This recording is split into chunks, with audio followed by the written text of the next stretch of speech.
everybody. My name is Joanne Shango. I am the head of school at the Montessori School Rochester here in Rochester Hills, Michigan. And I'm glad to be back with you again today to offer you some support and tips while you are raising your children today and every day, but in particular during this time of crisis with stay-at-home orders, with school being virtual or out entirely. Life is a little bit different. You're at home, you're with your children. Most of you are at home. Those of you that are not at home and are still able to go to work, you have a challenge, an additional challenge of taking care of your children and finding somebody to care for them at home while you have to go to work.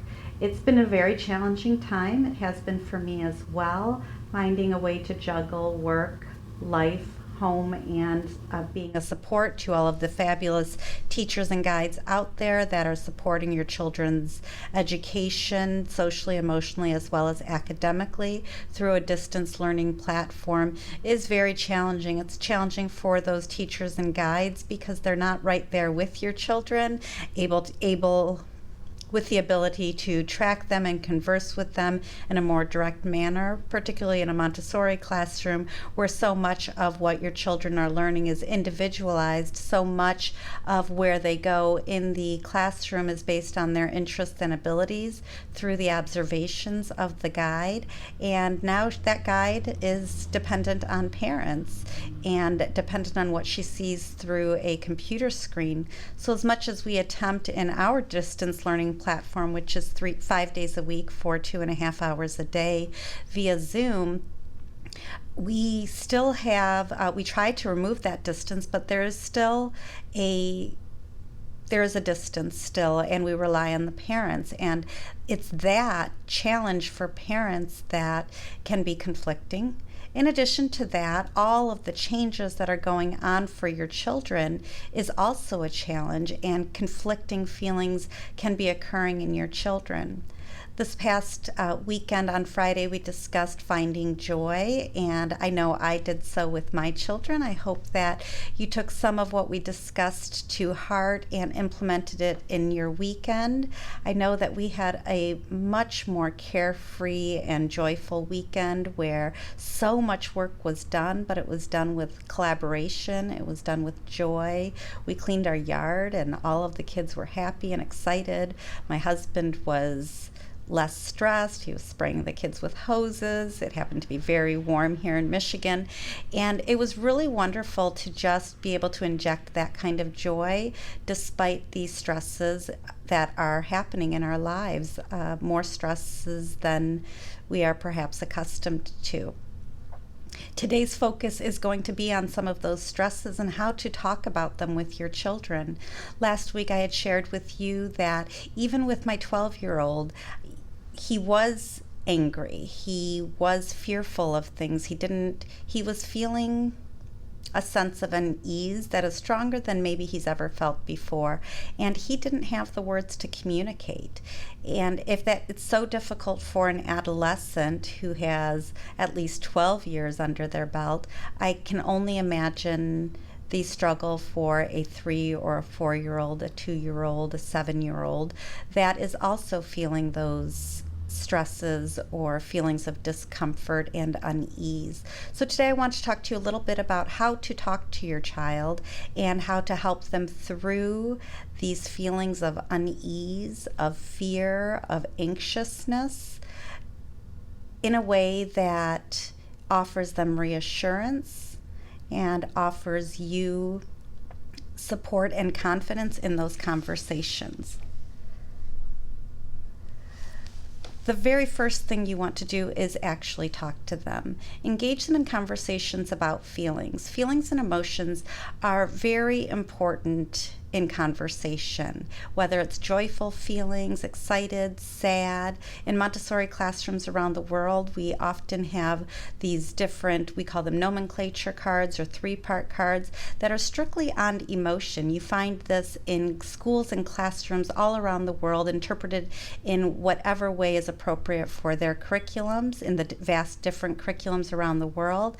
And yet, the content is almost always the same. It is a discussion discussion of feelings, of what we experience as humans, and a recognition of those feelings in ourselves, in our children, as well as in others. This is an important skill that children need to practice and to develop.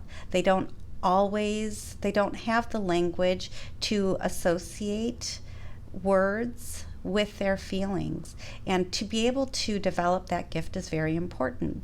So these nomenclature cards that we use, or these 3-part cards on emotions, put faces with the names of certain emotions. So it might be a sad face, a little girl with tears filled in her eyes. For sad, it might be the same little girl but jumping up, in joy with a happy expression on her face. It could be a little boy that is looking anxious or nervous. These types of cards help the children relate, and they will often take those cards at age 2 or 3 or 5 to a mirror and practice those emotions on their own face. It's a joy to watch. It's so adorable watching 2 children work together and practice the emotions against each other to see if they can name each other's faces. This is important work for them to be able to learn and understand. And so we really always focus on that sense of emotional development through a connection to emotions. During this time with your children, we want to focus on those conversations on emotions. We don't want to be afraid of them. If we're feeling them, I think it's very safe to assume that your children are feeling them as well. So the first thing you want to do is feel encouraged to speak to your children about their emotions. How are they feeling? And an honest conversation about how you are feeling as well. It's important for them to be able to express their concerns and to have those concerns acknowledged. And that comes to validating your child's feelings.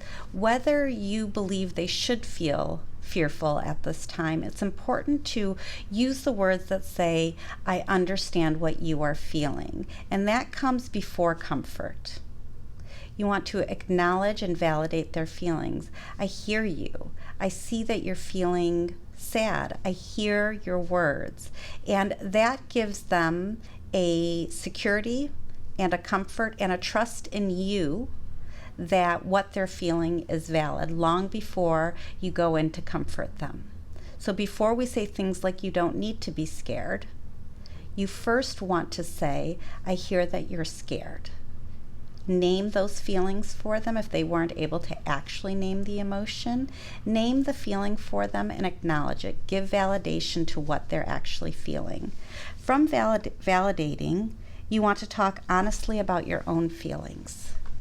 It's very important for them to understand that you do share those kinds of feelings. Not that you're consumed by them, not even that you're feeling it in the same situation as them, but to be able to communicate times where you have felt fearful, or you have felt sad, or you have felt frustrated, helps them to relate and recognize that these feelings that they're feeling are normal and okay to feel.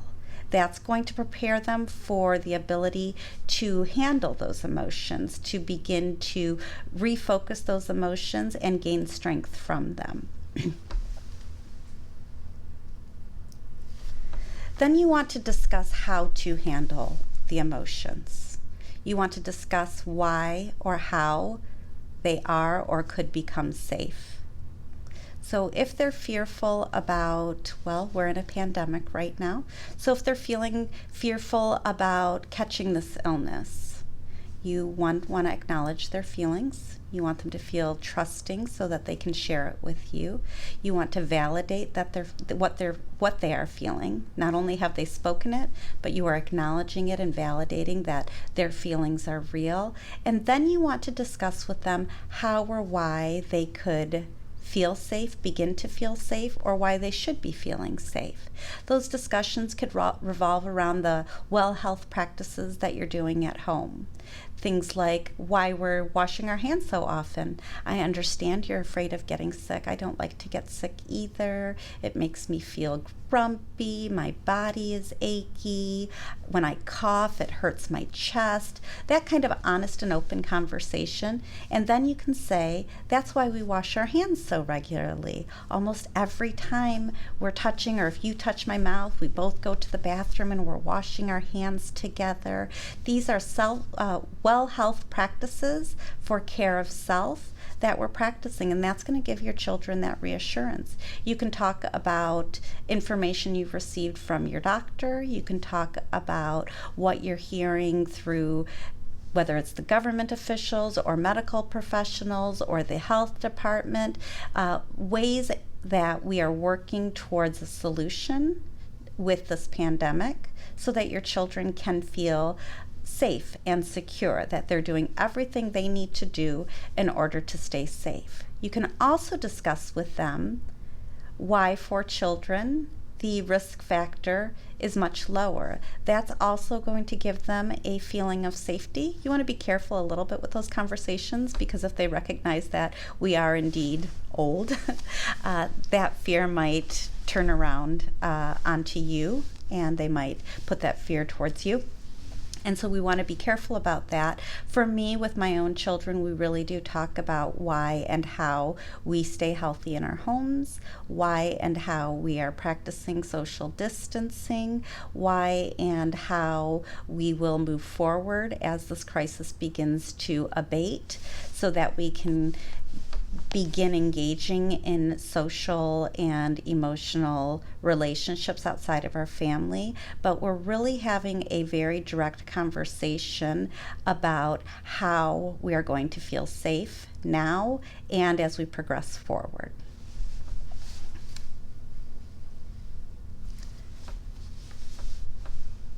I'm just looking at my notes so I don't forget anything. Sometimes your children aren't able to verbalize, and then a larger responsibility falls on your shoulders on recognizing behaviors that have become characteristic of scared or frustrated or fearful or anxious feelings. Sometimes that might look like a child that has become very, very quiet. Sometimes it might look like a child that's become more aggressive.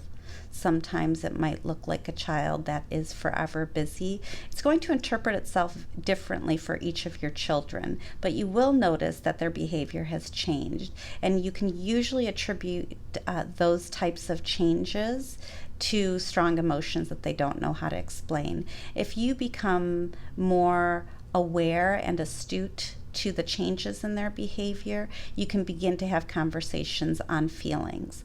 I wouldn't name feelings for your children. I tried that with my son.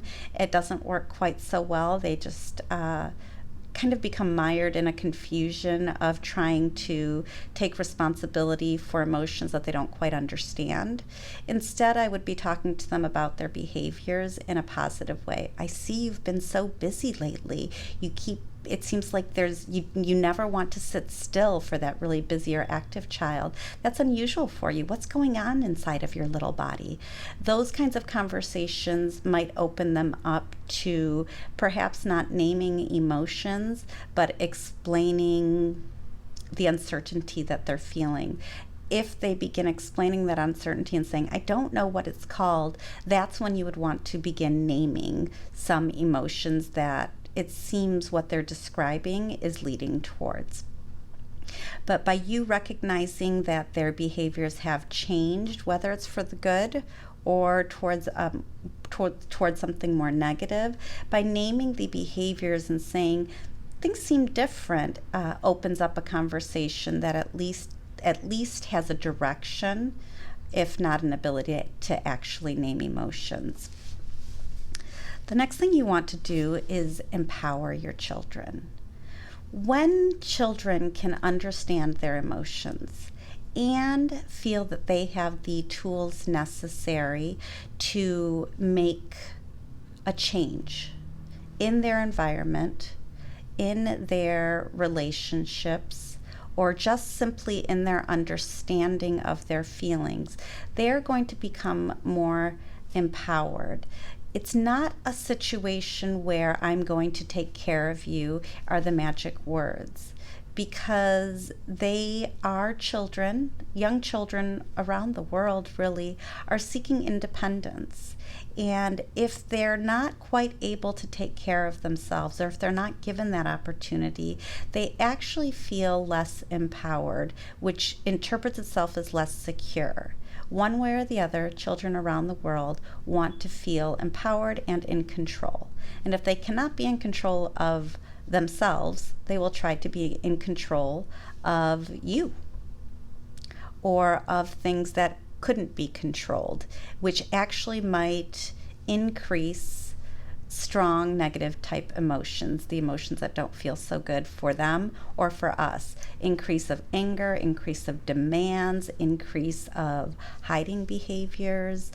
There's so many different ways that control would interpret itself. So we want to be cautious of just simply trying to take care of their emotions for them, and instead empower them on how they're handling their emotions. It's giving them the words and the recognition of self that they are indeed strong, and that facing their emotions is a beautiful strength. I tell my children all the time that they say, "You're so strong, Mom. You're so brave, Mom." And I say, but I also get scared. I'm often uncertain. I question myself, and they're astounded. And I let them know all the time that in order for me to be strong or brave, I have to face my discomfort. I have to develop tools or strategies to move forward despite feeling uncomfortable or nervous or scared. That bravery comes from facing those fears, not willy-nilly. It's something that I plan for. I use my logical thinking brain, and that I use my creative brain to problem solve and move forward. But I do that because I prepare myself, not just because I'm automatically brave. And that allows them, I feel almost at all times, that they can always express their feelings, and slowly but surely we work together so that I can empower them on their ability to overcome their fears. And overcoming a fear doesn't mean always diving in past a fear. It means facing it, thinking about it, rationalizing and recognizing it within themselves, and then making a decision. And that decision I always equate with a brick wall.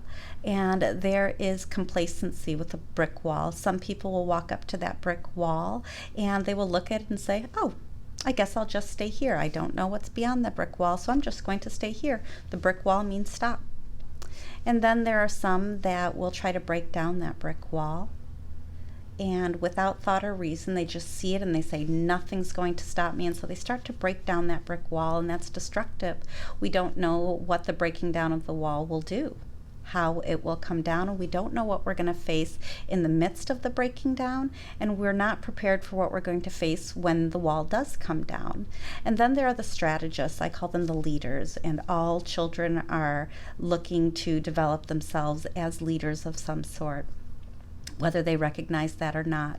And those are the ones that look at that brick wall, and they look around everything on the inside. They look at the brick wall. What is it made of? What could possibly be on the other side? What might be better here on this side of the brick wall? Then they look at the wall itself. How is it constructed? How do I scale that wall? They might climb that brick wall by themselves. They might climb that brick wall using other people collaboratively to get to the top of the brick wall. Then they get to the top of that brick wall and they look on the other side and they look on the inside, and they make a conscious decision. They are empowered and thinking, is it better to go all the way over? Is it better to climb right back? How would I get down if I do climb over? What will I gain from that? What will I lose?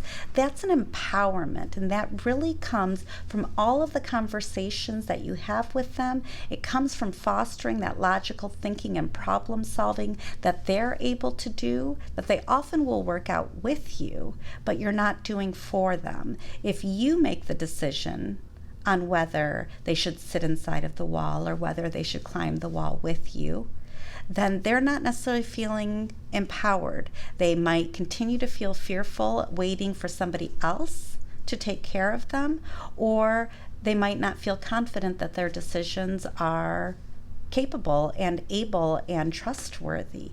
And we want to prevent that type of thinking. It's very important to empower them in their beliefs of themselves, of what they're capable of what they are discussing, of what they are feeling, of why they're feeling what they're feeling, and how to feel comfortable outside of their feelings, how to solve their feelings or solve the problem that they're seeing that's causing them to have those feelings. And that empowerment is probably going to take them so much further than just dealing with one crisis or one extreme feeling. It's going to interpret itself in so many other ways that you'll find in your life. While it may continue to be busy, and it may often have large emotions, you'll find that your children are better able and capable of working through all of the various possibilities. They will fail. They will look to you for guidance.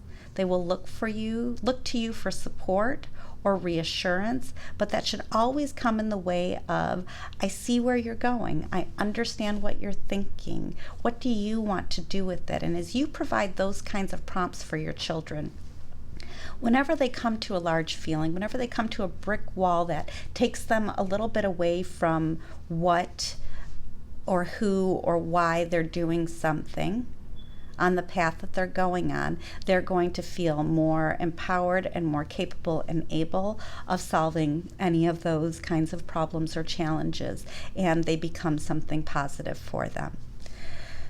I think that's all I have today. Let me make sure I didn't miss a step, because I like our steps that I've written out for us. I guess we'll close with this, and I think we kind of discussed it in the empowering stage. Always let them know, even as they're seeking or thinking or learning or grappling with big emotions, that you are there. You are there not as their safety net, but as a sounding board.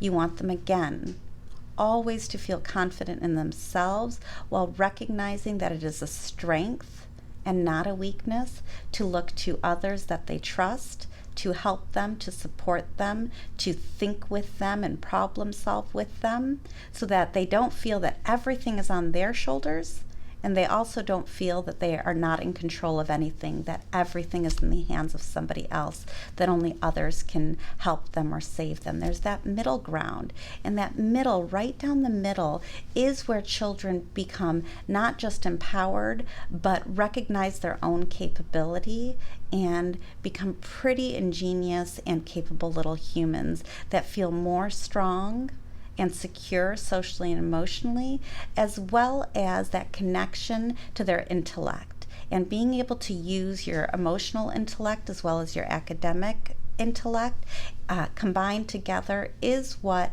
will bring your children more security and more confidence and more independence as they traverse through uncertain times, as well as when they encounter large challenges in life and in school. Thank you very much for being with me today. I hope this helped you. We'll be back again tomorrow, and we'll see you then. We love you. We miss you. Stay well, stay safe, and stay healthy. Bye, everybody.